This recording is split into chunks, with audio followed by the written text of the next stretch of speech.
vocês, em nome de Jesus. Chega aqui, pastor. Estenda sua mão para cá. Diga assim: Espírito Santo, fala comigo. Usa o teu servo, Senhor, nesta hora para transmitir aquilo que está no teu coração, Senhor.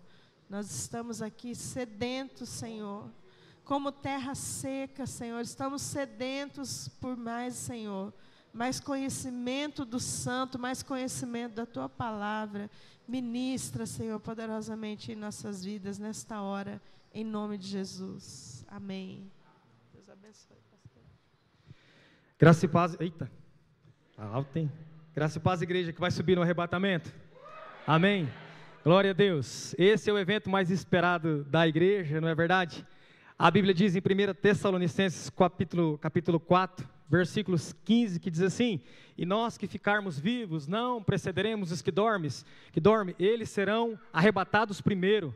E depois nós que estivermos vivos, subiremos e seremos arrebatados nas nuvens e nos encontraremos com o Senhor nos ares. Amém? E ali viveremos com Ele para sempre. Aleluia. Então é um motivo de muita alegria. Esse deve ser um evento muito esperado pela igreja. Amém? O Patrick quer falar 2 versículos, rapidinho, que hoje o pai tem pouco tempo.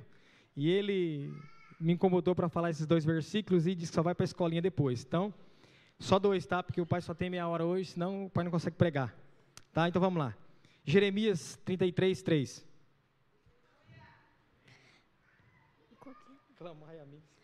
Clamai a mim e responder-te-ei e anunciar-te-ei coisas grandes e firmes que não sabes. Agora, João capítulo 7, versículo 38. Arranca em mim, do seu interior fluirão rios de águas vivas. Aí, aplauda o Senhor pela vida do Patrick. Glória a Deus. Isso vai me custar um chocolate depois. Não vai nem acabar o culto, ele já vai estar atrás do chocolate. Ele gosta do chiquinho, né? Meus irmãos, então, é um prazer novamente poder estar aqui com vocês, ministrando a palavra de Deus. E eu quero repartir uma palavra com você, que Deus colocou no meu coração. E eu estava orando sobre o que falar, sobre o que ministrar. E um dia, essas coisas acontecem comigo, cada um tem uma viés assim, que Deus usa para escolher um texto ou um tema de um sermão. E eu fui levar o Patrick na escola, e quando eu passei ali perto da antiga lavanderia, Deus colocou um versículo no meu coração e eu disse: é isso que eu vou ministrar. Mas o que eu vou ministrar sobre isso? Então, eu quero conversar com vocês sobre um versículo hoje, e já deram uma pincelada aí sobre o assunto, mas eu quero definitivamente falar isso com vocês, porque eu só tenho essa palavra no meu coração. Então é isso que eu quero dividir com vocês. Amém? O tema dessa breve ministração hoje é: 2025 será o ano da ceifa. Repete assim comigo: 2025 será o ano da ceifa. Amém. Glória a Deus. Essa palavra ceifa, ela não soa muito bem, que parece que Deus vai recolher alguém, né? Vamos mudar essa palavra para colheita. Repete assim comigo então: 2025 será o ano da colheita. Amém? Será o ano da colheita, eu creio nisso. Eu sei que já foi orado aqui, mas eu gostaria que você fechasse os teus olhos, para que a gente pudesse realizar uma oração, assentado mesmo como você está, e depois a gente já vai para a palavra. Pai, no nome de Jesus, aqui está a sua palavra, e a sua palavra, ela é sempre, ó Deus, renovadora. A sua palavra tem o poder, ó Deus, de levantar os cansados, ó Deus, de dar ânimo para aqueles, ó Deus, que estão entristecidos, desanimados. Por isso, nessa noite, Senhor, mais uma vez, revela o teu poder nesse lugar. A tua misericórdia, a tua autoridade venha sobre as nossas vidas. Ó Deus, eu me submeto à tua autoridade. Ó Deus, fortalece os joelhos cansados, ó Deus. Pai, como disse lá em Isaías, na vida de pessoas que estão sem planos para 2025, ó Deus, finca novas estacas, alarga a tenda de pessoas aqui, para que o teu nome seja sempre glorificado. No nome de Jesus, amém. Glória a Deus. Meus irmãos, então, O tema da ministração hoje, preciso ser rápido, deixa eu ver que hora que é aqui.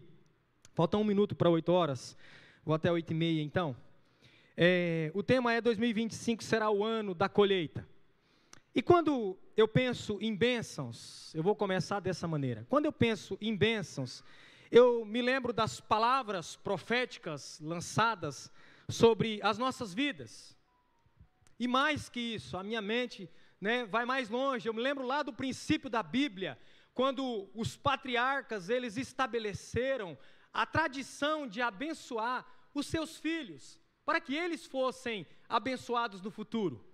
E eu me lembro que quando a minha mãe estava prestes a morrer, eu quis copiar essa prática, e ela meia ofegante, com pouco fôlego, ela estava numa cama, ela não estava ainda internada, ela estava no PA lá embaixo, numa mesa do pronto atendimento, numa cama, e ela com poucas palavras ainda rouca, ela colocou a mão na minha cabeça, não tinha mais força, eu peguei a mão dela, falei assim, já disse isso aqui, como eu não consegui fazer isso com meu pai, eu disse, eu vou usar a minha mãe para profetizar na minha vida. Então eu me ajoelhei do lado da cama, e ela também já sabia que eram os minutos finais dela, e ela colocou a mão na minha cabeça e liberou algumas palavras de bênçãos, claro que eu não vou falar para vocês aqui, mas foi um momento muito emocionante.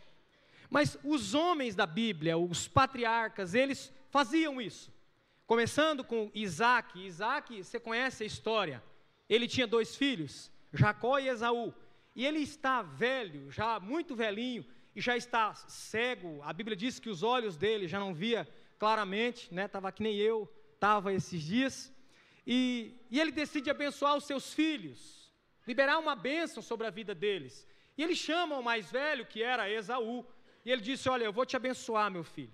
E a Bíblia faz uma narrativa interessante, que Esaú era o filho preferido de Isaac, e Jacó era o filho preferido de Rebeca.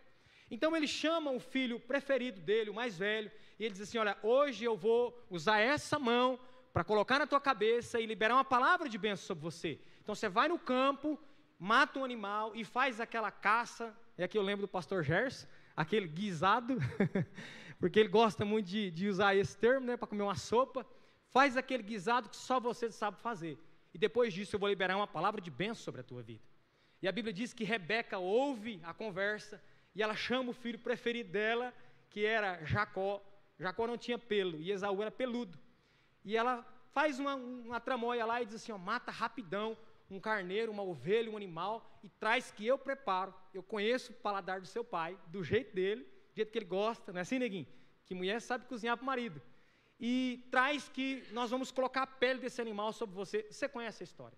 Resumindo, Jacó veio para ser abençoado. Quando ele chega diante de Isaac, ele diz assim, meu pai, eu estou aqui eu trouxe a caça que você me pediu. Isaac não via direito e diz assim, mas já, tão rápido assim? Ele disse, Deus foi muito bondoso, ainda coloca Deus no meio. E ele diz, Deus foi muito bondoso, eu achei uma caça muito rápido e eu quero oferecer para o Senhor. Aí Isaac, cego dos olhos, ele diz, a voz é de Jacó, chega mais perto, meu filho. E ele toca no Jacó e ele diz, mas os pelos são de Esaú. E ele libera uma palavra sobre a vida de Jacó, Gênesis 27, 28, e ele diz que as nações te sirvam, que os teus irmãos te sirvam, que todas as nações se encurvem diante de ti. Estou resumindo uma bênção que foi um pouco maior. Enquanto Jacó era abençoado, Esaú estava chegando. Quando Jacó sai da sala do pai, chega Esaú, e no meu ponto de vista é um dos textos que eu acho mais triste da Bíblia. E ele entra, Jacó não estava mais ali, e Esaú diz, pai, eu vim trazer a sua caça. E o velhinho já estava desconfiado da mão, ele diz, caça? Quem é você? Ele diz, eu sou Esaú.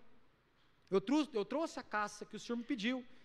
Então Isaac diz assim, mas o teu irmão acabou de sair daqui e disse que era você, e a bênção que eu tinha reservado, eu liberei sobre a vida dele. Aí, gente, ele diz uma frase interessante, ele diz em Gênesis 27, 40, ele diz, meu pai, mas não tem nenhuma bênção para mim que o senhor possa dar. Ele diz assim, então a bênção que eu vou liberar sobre a sua vida, é que você viverá pela sua espada, e você vai servir ao seu irmão. E a Bíblia diz que assim aconteceu, Jacó foi muito bem sucedido, porque as bênçãos que os pais ministravam sobre os filhos, as palavras, elas de fato eram muito importantes e se cumpriam. E a gente vai ver isso um pouco mais para frente. Andando com a história, Agora, o próprio Jacó, que foi abençoado, que passou a perna no irmão, agora é a vez dele. Ele é um velhinho de idade, e ele tem muitos filhos, e agora chega a vez de Jacó abençoar os seus filhos. Gente, eu não sei como é que pode, aliás, devia ser o próprio Deus, como que um pai de 10 filhos tinha inspiração para falar uma bênção sobre a vida de cada um. Era inspiração demais. Então chega a vez do velhinho Jacó abençoar as últimas palavras de Jacó.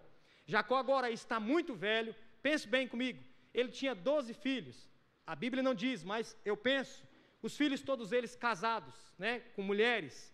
Se eles seguiram o exemplo do pai, o pai teve 10 mulheres. Imagina, 10 não, teve umas 5, 6 mulheres, entre mulheres e concubinas. Imagina se cada um tivesse 2 mulheres, 12 filhos, daria 24 mulheres. É mulher com força, né? E 24 nora também, e sogra, né? 24 sogra. Agora, você imagina se cada filho de Jacó tivesse 10 filhos, daria 120 netos. Então, a notícia corre que Jacó está morrendo, e ele precisa liberar uma palavra sobre a vida dos filhos. É claro que ele está no leito de morte, ele manda mensageiros buscar aquele povo todo, e eu penso, se for igual na minha casa, o dia que a minha mãe for repartir herança, nós só somos em 3, mas tinha nora, tinha neto, tinha sobrinho, cada um vendo, queria ver a parte que ia pegar da herança.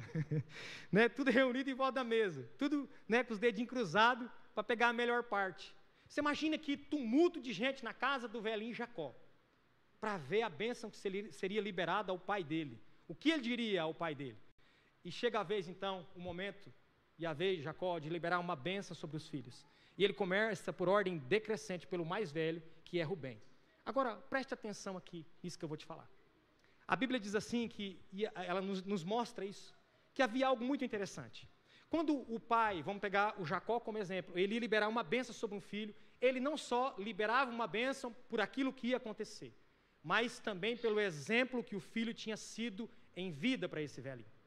E quando ele pega Rubem, irmãos, que é o mais velho, ele chama Rubem, e nós sabemos o que Rubem tinha feito. Gênesis 35, 22, 23, Rubem tinha se deitado com uma mulher de seu pai. Ele era o filho mais velho. E ele olha para Rubem e ele coloca a mão na cabeça de Rubem e ele diz: você não será excelente, você será inconstante como a água. Eu penso que se eu fosse o próximo, eu já ficaria cabreiro. Se com o mais velho ele falou isso, ele falou: meu Deus, o que será que é reservado para mim?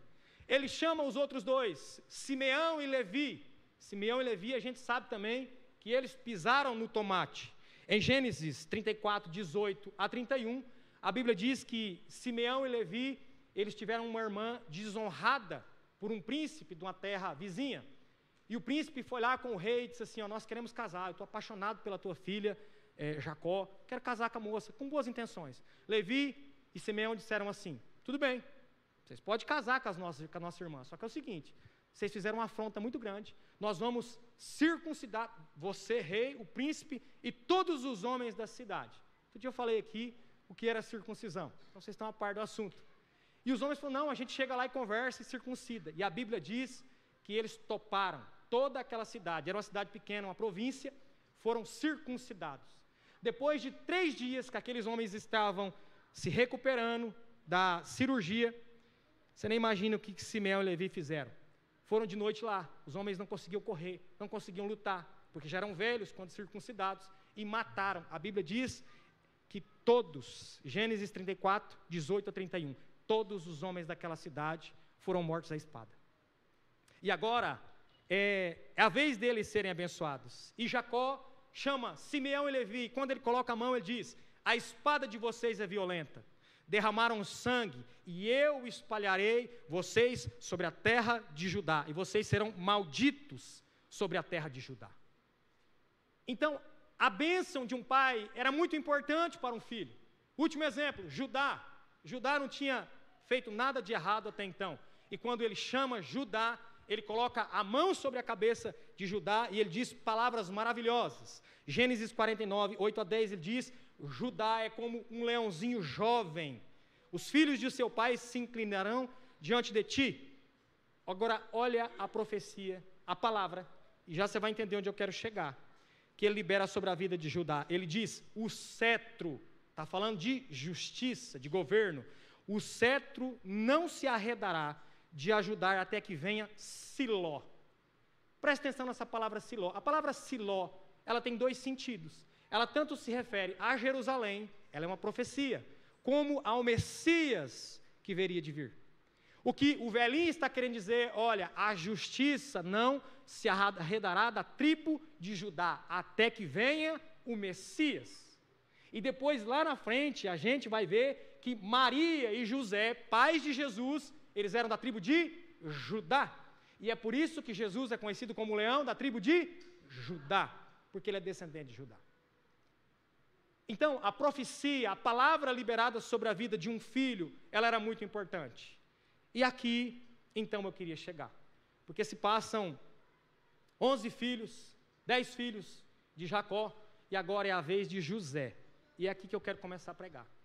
Quando chega na vez de José, eu amo esse texto, gente. Eu amo. Eu ouvi uma ministração sobre esse versículo, e eu fiquei apaixonado, porque um dos melhores pregadores do Brasil, chamado Danilo Figueira, ele pregou nesse texto um dia, e eu nunca mais esqueci esse versículo. Então, eu amo essa passagem bíblica. Se você gravar esse versículo e relacionar ele com a tua vida, eu já preguei o suficiente aqui.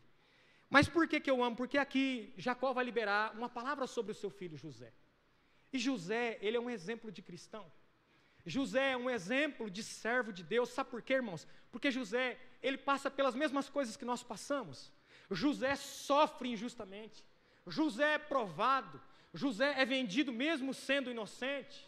José passa por uma série de tribulação, mesmo sendo inocente.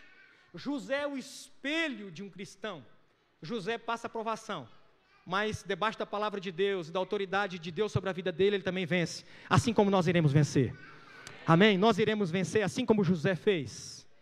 Agora chega a vez do velhinho abençoar José, e eu penso que Jacó, depois de tantos filhos, ele diz assim, e agora a vez de quem? E alguém grita lá, é a vez de José. Irmãos, e quando José vem, sabe por quê? Porque José era o maior investimento que Jacó tinha feito. José era a testemunha de que um pai, quando abençoa um filho, José era a evidência que um filho deu certo, que todos os versículos bíblicos que ele ensinou para José, valeu a pena na vida de José, que todos os princípios que ele ensinou para esse menino, um dia se cumpriu na vida dele. Ele não se desviou nem para a direita, nem para a esquerda. Ele chegou na terra do Egito, ele honrou o seu pai, ele honrou a lei do seu Deus. E chega a vez desse jovem ser abençoado. Acompanhe comigo as palavras do velhinho Jacó para José, que é o tema da nossa ministração aqui, o texto-chave. Gênesis 49, 22. Olha o que a Bíblia diz. Olha as palavras de Jacó para José. Gênesis 49, 22, preste muita atenção nesse versículo. José é ramo frutífero junto à fonte. Seus ramos correm sobre o muro. Os frecheiros, aqui usa frecheiros, lhe deram amargura, e o frecharam e o aborreceram. O seu arco, porém, susteve-se nos forte, e os seus braços e suas mãos foram estabelecidas pelas mãos do valente de Jacó, de onde vem o pastor e a pedra de Israel.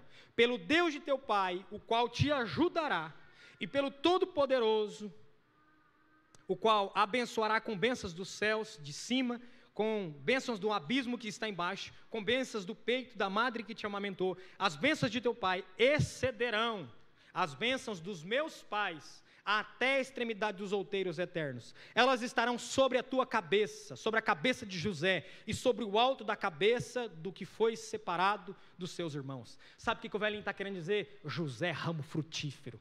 José, ramo plantado junto às fontes de águas. Irmão, você quer saber de uma coisa? Uma árvore frutífera, ela já é maravilhosa. Agora você imagine uma árvore frutífera, plantada junto aos ribeiros, com as raízes longas, que ela vai lá e busca a sua seiva lá no rio. Tem uma história que diz que o eucalipto grande, ele consome 1000 litros de água por dia. Agora, Jacó está dizendo assim, você é ramo frutífero. As bênçãos que o meu pai, Jacó dizendo, profetizou sobre a minha vida, elas não, aqui eu estou profetizando sobre você, José, elas excederão as bênçãos dos meus pais. Ele libera uma série de palavras maravilhosas. E aqui chega a parte prática da ministração. Eu quero usar só uma delas. José é ramo frutífero. Só essa parte eu quero usar. Irmãos, por que José é ramo frutífero? Por causa de uma coisa. Porque José decidiu obedecer a palavra de Deus. Quando nós decidimos obedecer a palavra de Deus, nós nos tornamos ramos frutíferos. Em Gênesis 39:9, a Bíblia diz que a mulher de Potifar, você conhece, ela desafia o jovem, e talvez essa seja a prova mais difícil que José passou. Para um jovem de 18 anos de idade, provavelmente, ele dizer não para uma princesa, para uma rainha, e ela diz, deita-te comigo, e ele usa duas coisas José usa. José é um jovem que anda debaixo dos princípios da palavra de Deus, como eu disse. Uma coisa só ele fez, ele obedeceu a palavra. Aqui ele obedece duas leis. Primeiro, uma lei espiritual. Ele diz, como posso eu pecar contra o meu Deus? Segunda lei que ele obedece, a lei moral. Ele diz, o teu marido me deixou tudo à disposição, mas a você ele me poupou, porque essa é uma tradição. A mulher dele é dele, assim como no nosso país. Agora, José é alguém que vive debaixo de princípios. Sabe o que eu quero te dizer com isso, meus irmãos? Que quando nós obedecemos a palavra de Deus, nós entramos na rota da bênção de Deus, nós entramos na rota do milagre. Deus tem compromisso com a palavra dele, e se nós estivermos firmados na palavra, ele tem compromisso conosco, para nos abençoar e nos fazer frutificar.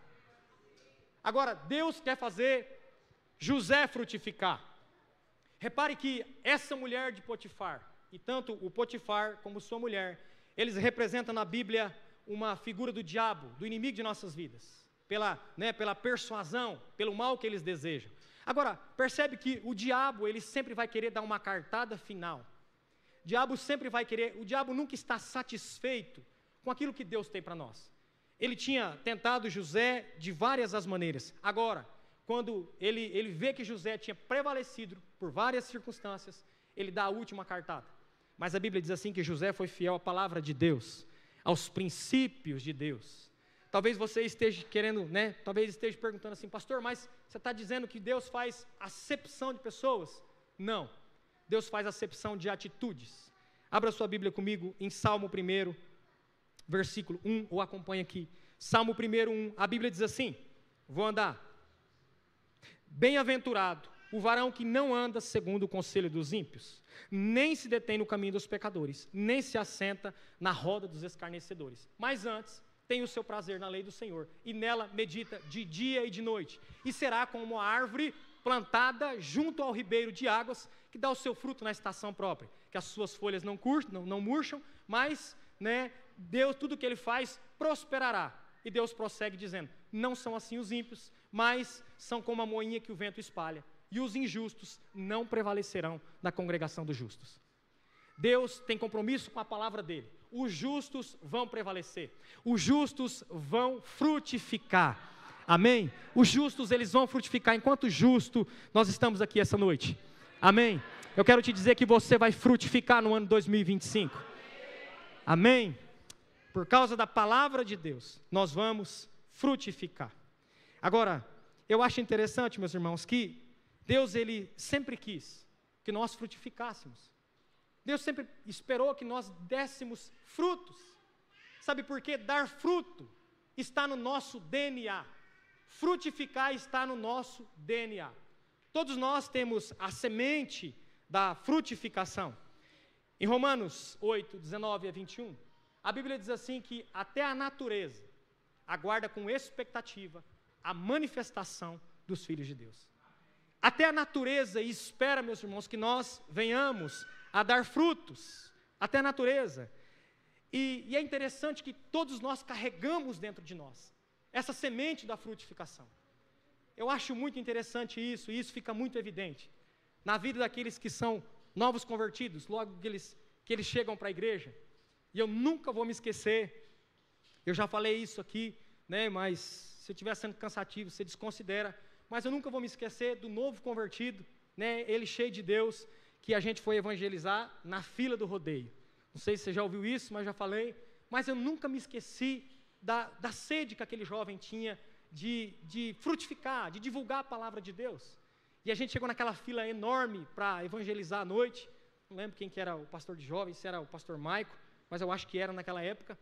E foi uma das primeiras vezes que o Marcos Brasil veio em Tuneiras, e aquela fila enorme, desde lá do portão do campo até essa praça da Bíblia ali, e a gente foi orientado a falar que teria uma festa muito maior do que aquela, e as pessoas ficavam sem entender, como assim festa maior, né? Então, os jovens chegavam, se infiltravam na fila e falavam assim, tá sabendo, vai ter uma festa grande aí, mas essa aqui não pega nem beira com essa festa que vai ter.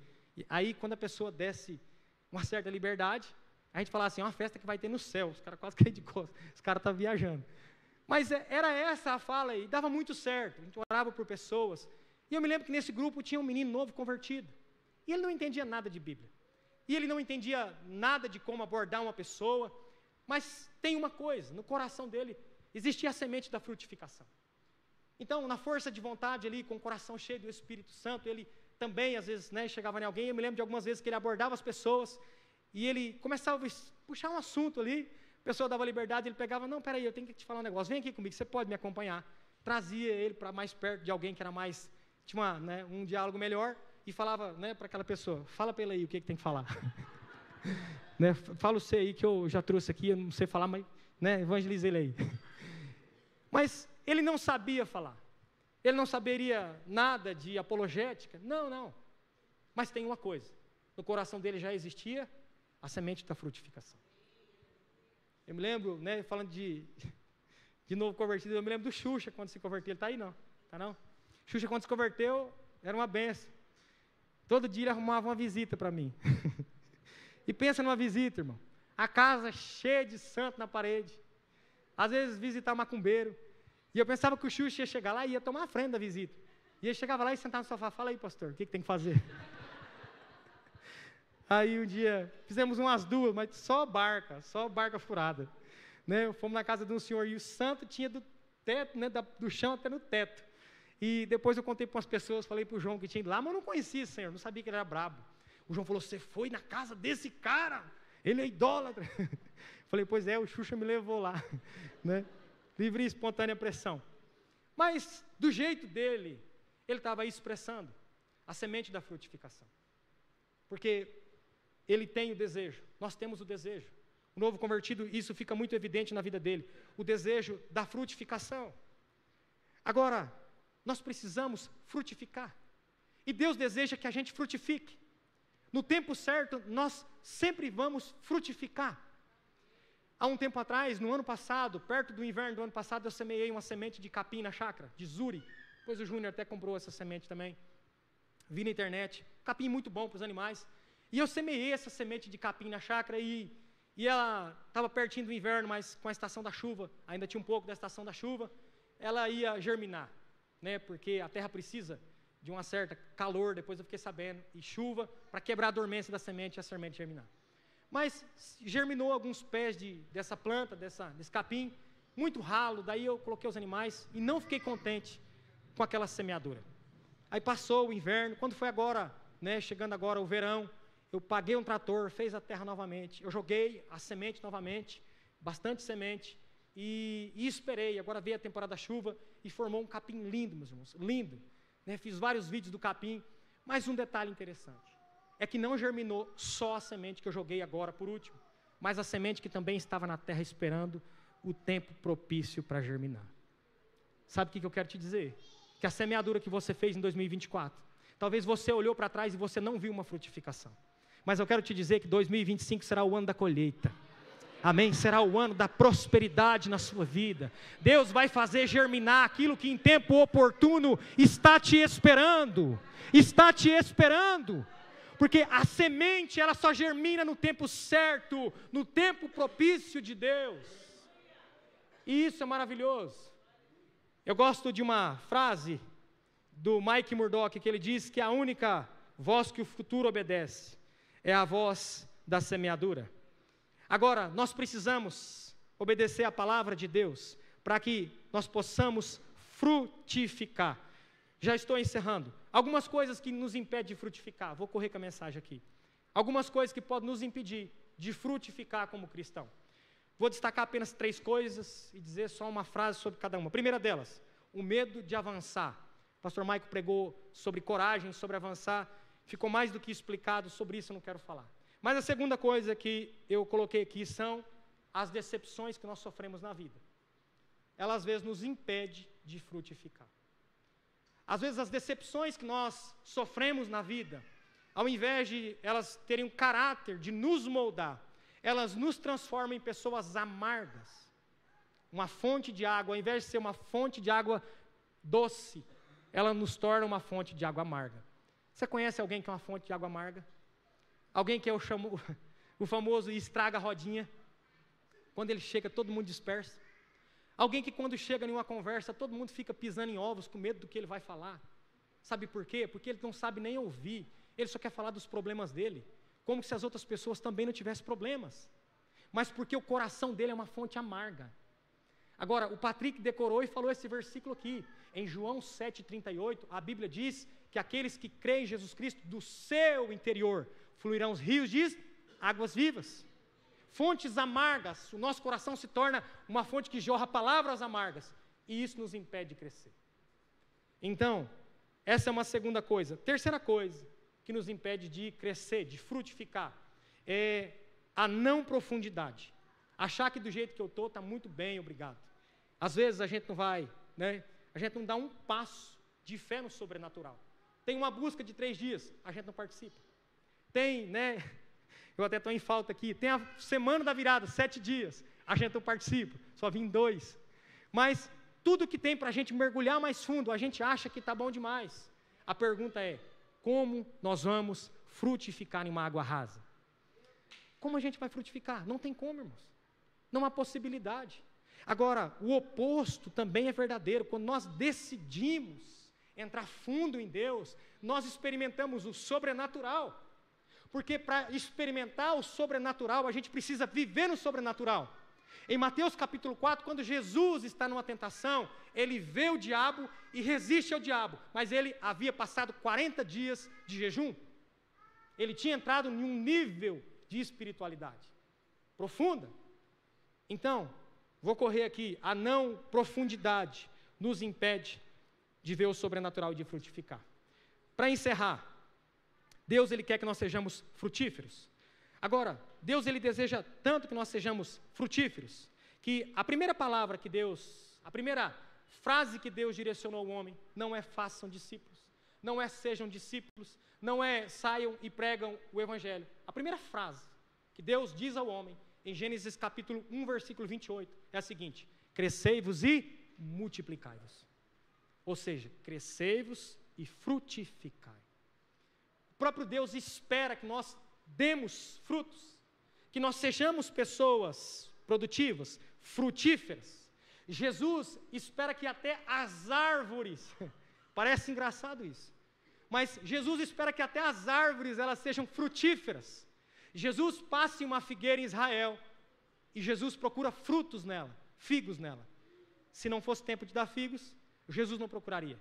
E quando ele olha junto com os discípulos, ele não encontra figos naquela figueira. E ele diz, ninguém nunca mais coma fruto de ti. Porque Jesus esperava que até aquela árvore desse frutos. Já estou encerrando. Agora, os patriarcas, eu quero encerrar aqui. Eles tiveram uma palavra de seus pais, para que eles fossem abençoados. Os pais colocaram a mão na cabeça deles, para que eles fossem abençoados. E nós, meus irmãos, talvez muitos de nós não tivemos uma palavra do nosso pai, mas deixa eu te dizer uma coisa, você tem uma palavra de bênção para a tua vida, maior do que a palavra do seu pai terreno, que é a palavra de Deus que já foi liberada sobre você. Nós temos uma palavra profética da parte de Deus. Em João 15, versículo 5, Jesus diz, olha a palavra que Jesus libera, para que nós sejamos frutíferos. Ele diz, eu sou a videira, vós sois as varas, quem está em mim e eu nele, esse dá muitos frutos. Nós temos uma palavra para dar fruto, e eu quero profetizar sobre a sua vida, que 2025 será o ano da colheita na sua vida. Talvez você olhe para todos os seus empreendimentos, para todas as coisas que você entrou, e você olha que 2024 talvez tenha sido o ano só da semeadura, mas eu quero te dizer que 2025 será o seu ano, que Deus vai cumprir as promessas dele na sua vida. Qual é a sua expectativa? Que pessoas sejam salvas na sua família, talvez, que você mude de emprego, enfim, eu quero profetizar que 2025 será um ano abençoado na sua vida. Amém? Então, o que é ser uma pessoa frutífera? Eu gostaria que você se colocasse em pé. Já estou encerrando. O que é ser uma pessoa frutífera? Ser uma pessoa frutífera, meus irmãos, não é só fazer discípulos. Claro que fazer discípulos é uma ordem de Deus, uma ordenância, um princípio e algo maravilhoso. Mas ser frutífero é um conjunto da obra. Ser frutífero é ter filhos, é ver com seus olhos filhos sendo abençoados, assim como Jacó viu José. Ser frutífero é ter um casamento abençoado. Ser frutífero é ter amigos verdadeiros. Isso é ser frutífero. E Deus quer despertar tudo isso em nós. Deus quer fazer com que sejamos pessoas frutíferas. Então, em 2025, você verá as promessas de Deus se cumprir na sua vida. Amém? Eu declaro que todas as bênçãos do Senhor, elas vão te alcançar. Você vai alcançar todas as bênçãos. E eu gostaria que você fechasse os teus olhos. Eu gostaria que o Ministério de Louvor, alguém viesse fazer um fundo musical aqui. E eu quero encerrar com um versículo. Eu quero encerrar com um versículo da palavra de Deus. Mas eu gostaria que você fechasse os teus olhos. Eu não sei como foi o seu ano, esse ano que acabou de se passar na sua vida. Eu não sei qual foi os dilemas que você passou. Quais foram as tuas dificuldades. Para mim, 2024 foi um ano muito difícil na minha vida. Mas eu espero que Deus tenha uma colheita maravilhosa para todos nós no ano 2025. Tem um versículo que eu gosto demais, e eu quero profetizar ele sobre a sua vida. Deuteronômio, capítulo 28, versículo 1 diz assim: E será que se ouvires a voz do Senhor teu Deus, tendo cuidado de guardar todos os seus mandamentos que eu te ordeno hoje. Gente, olha o que Deus diz. Eu te ordeno, o Senhor teu Deus te exaltará sobre todas as nações da terra, e todas as bênçãos virão sobre ti e te alcançarão. Quando ouvires a voz do Senhor teu Deus, bendito serás na tua cidade, bendito serás no campo, bendito serás o fruto do teu ventre, e o fruto da tua terra, o fruto dos teus animais, e a criação das tuas vacas, e os rebanhos das tuas ovelhas. Bendito o cesto da tua amassadeira. Bendito serás quando entrares, bendito serás quando saíres. Bendito, Senhor, quando entrares diante dos teus inimigos, que se levantarem contra ti. Feridos diante de ti, por um caminho sairão contra ti, mas por 7 caminhos fugirão de ti. O Senhor mandará que as bênçãos estejam contigo, nos teus celeiros, e em tudo que puseres as tuas mãos, e te abençoará na terra que te deu o Senhor teu Deus. O Senhor te afirmará para si por povo santo, como te tem jurado, quando guardares os seus mandamentos, os mandamentos do Senhor, e andares nos seus caminhos. São essas as bênçãos que Deus tem para nós em 2025. São essas bênçãos que Deus quer derramar sobre a sua vida. Sabe, meu irmão, às vezes nós precisamos ter perseverança para entender que nós precisamos semear primeiro para depois colher. Às vezes nós queremos colher tanto de Deus, quando na verdade nós não estamos entendendo a estação própria que as coisas estão acontecendo. No meio das provas mais difíceis que eu passei esse ano, eu fiz uma oração e eu disse: Senhor, o que o Senhor ainda quer de mim? Quais são as coisas que eu preciso perder? Mas eu entendi, através do Espírito Santo, que era um tempo de semeadura, e que ainda viria o tempo da colheita. Eu gostaria que você fechasse os teus olhos. Eu quero orar com você. Comece a falar com Deus. Eu gostaria que você pegasse na mão da pessoa que está do seu lado, se possível fechar os corredores. Hoje eu não quero te chamar para vir aqui à frente. Eu vou liberar uma palavra sobre a vida de vocês daqui mesmo. Fechem os corredores. Comece a liberar uma palavra. Deixa Deus te usar a sua boca. Libere uma palavra sobre essa pessoa que está do seu lado. Diga a ele que ele é ramo frutífero. Que ele é ramo frutífero. Talvez essa pessoa olhe para si mesmo e não veja a semente da frutificação dentro do seu próprio coração. Mas a Bíblia vai dizer que a semente da palavra de Deus é do tamanho de um grão de mostarda. E quando ela encontra uma terra propícia, ela germina e ela frutifica. E a Bíblia diz que ela se transforma na maior das hortaliças. E as aves dos céus, elas comem do fruto e elas fazem ninho sob essa semente que germinou. Dentro de você existe a semente da frutificação. Por mais que você não consiga ver, por mais que você não consiga ver, e eu declaro sobre a sua vida, eu declaro sobre a sua vida que a frutificação vai te alcançar nesse ano. Que todos os seus pensamentos, as suas orações em oculto, em secreto, que Deus vai fazer acontecer. Que Deus vai trazer à realidade todos os teus planos, todos os sonhos que Ele tem para você.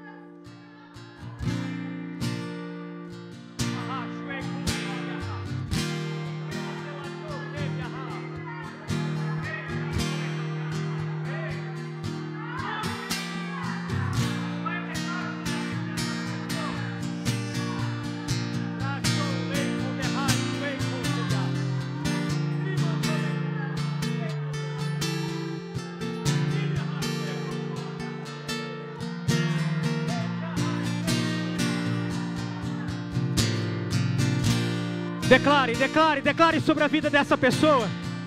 Declare sobre a vida dela. Declare sobre a vida dela o quantos sonhos vão alcançá-las esse ano. Declare sobre a vida dela que esse ano será diferente do ano que passou. Declare que a sorte dessa pessoa que está do seu lado será mudada.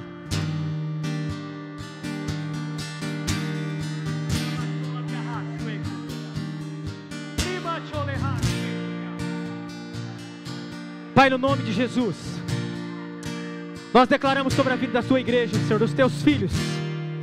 Pai, no nome de Jesus, que toda palavra que foi profetizada nesse altar alcance os teus filhos. Pai, toda palavra de prosperidade, nós queremos liberar sobre a tua igreja que eles alcançarão. Que a semente da frutificação possa alcançar os teus filhos. Que o Senhor venha fortalecer os cansados para que eles frutifiquem. Ó Deus, que o Senhor venha despertá-los, que o Senhor venha nos despertar nessa noite, para entendermos que ainda há uma semente de frutificação no nosso coração, e que o ano de 2025 será o ano da colheita, que muitas pessoas se renderão aos teus pés nessa cidade, que a nossa família se converterá, que aquele templo será construído, que pessoas que nós menos esperamos congregará naquele templo novo, para que o teu nome seja glorificado.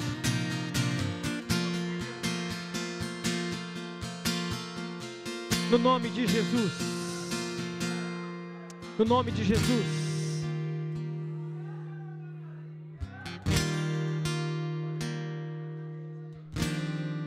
Aleluia. 1, 2, 3. Glória a Deus. Deus abençoe, pastor, por essa palavra poderosa.